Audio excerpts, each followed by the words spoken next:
Bismillahirrahmanirrahim. Assalamualaikum warahmatullahi wabarakatuh. Pertama-tama marilah kita panjatkan puja rasa syukur atas kehadirat Allah Subhanahu wa taala, yang mana Allah telah memberikan kita nikmat, beribu-ribu nikmat sehingga kita bisa mengerjakan tugas tersebut. Terus salawat dan salam tak lupa luputnya kita panjatkan kepada Nabi Muhammad SAW, yang mana beliau telah rela istrinya menjadi janda dan anaknya menjadi yatim demi tegaknya kalimat la ilaha illallah. Di sini saya memperkenalkan, nama saya Suci Ramayana. Saya berasal dari Kutacani, tepatnya Aceh Tenggara. Saya berasal dari berdasar dari periode budidaya A. Yang saya akan memaparkan atau mempresentasikan hasil teliti saya yang berjudul budidaya ikan mas. Di sini budidaya ikan mas itu kita bisa mengetahui apa itu rumus masalah, tujuan, teori, dan kesimpulan. Di sini saya akan menjelaskan rumus masalahnya. Mengapa di Indonesia sangat banyak orang membudidayakan ikan tersebut? Karena dengan sangat mudah untuk membudidayakan ikan tersebut, dan ikan tersebut mudah untuk dihidupkan. Contohnya di air tawar dan di sungai. Dan dengan daging yang sangat lezat, terus konsumsi ikan di Indonesia tersebut sangat meningkat setiap tahunnya, sehingga penduduk Indonesia sangat berbondong-bondong untuk membudidayakan ikan tersebut. Terus yang kedua, apa itu pemecahan secara intensif.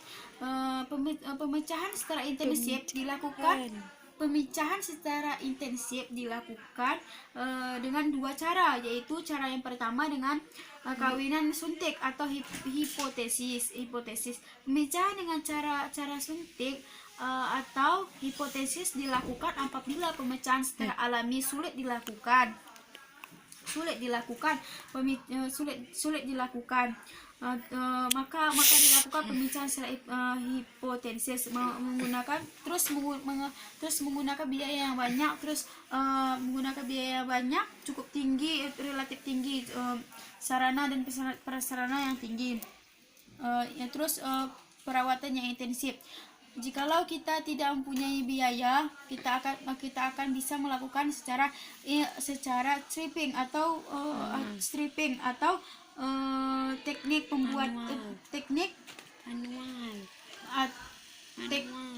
merupakan teknik pembuatan dengan cara teknik manual atau disebut dengan stripping, dengan cara pemicahan atau pengurutan perut ikan menggunakan tangan, dan yang telah disiap dibuahin sperma atau disebut dengan matang gonad. Terus yang ketiga, permasalahannya adalah sebutkan sarana dan prasarana. Yang pertama yaitu sumber air. Jikalau kita tidak ada sumber air, maka kita tidak bisa membudidayakan ikan tersebut. Terus di sini ada terus yang kedua yaitu bangunan kolam. Jikalau kita tidak ada kolam, maka kita tidak bisa juga membudidayakan ikan tersebut. Pengendapan saluran. Itulah dimasukkan dengan kolam, air yang dimasukin ke dalam kolam, pengendapan saluran. Terus pembawaan dan pembuangan. Pembawaan itu adalah air yang mengalir, terus pembuangan itu air yang dibuang. Mengapa dibuang? Karena setiap minggunya air tersebut akan diganti dengan air yang baru. Jikalau tidak diganti, maka ikan tersebut mengakibatkan terkena hama dan penyakit. Terus di sini tujuan saya mengapa saya meneliti ikan mas tersebut, karena kita agar tahu apa itu pH, apa itu suhu, apa itu kadar air, apa itu terus apa itu cahayanya. Terus apa yang dimaksud dengan pakan alami dan pakan buatan. Pakan alami itu dengan bioplankton dan fitoplankton. Terus pakan buatan itu diolah, dia itu diolah. Terus seperti pupuk, itu pakan buatan seperti pupuk. Terus setiap harinya tuh pakan buatan tuh dikasih 3 kali sehari, di setiap pagi, sore, dan siang hari, dalam protein 25%. dan dan sebanyak 4% efektif dilakukan dengan menggunakan VD France. Dan dan kita bisa mengetahui mengetahui apa itu hama dan penyakit. Di sini kita bisa mengetahui apa itu hama dan penyakit. Terus kita bisa mengetahui kesehatan ikan. Ikan mas harus penyakit pada ikan mas itu biasanya disebut dengan PCR. Jikalau ikan mas terkena PCR, maka secara satu terkena PCR, maka secara massal dapat kematian. Biasanya PCR itu terdapat cuma kepada virus ikan mas, tidak terdapat kepada virus yang ikan yang lain seperti ikan nila. Ikan nila itu tidak termasuk dengan virus PCR. Terus di sini kita bisa contohnya tuh seperti ikan mas yang kena virus PCR, dia itu sisiknya akan mengupas, terus insangnya akan mengundar warna.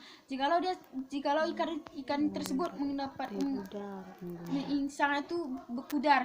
Jikalau ikan tersebut terkena virus PCR, dia mati, maka secara massal ikan tersebut mati dan mengakibatkan kerugian.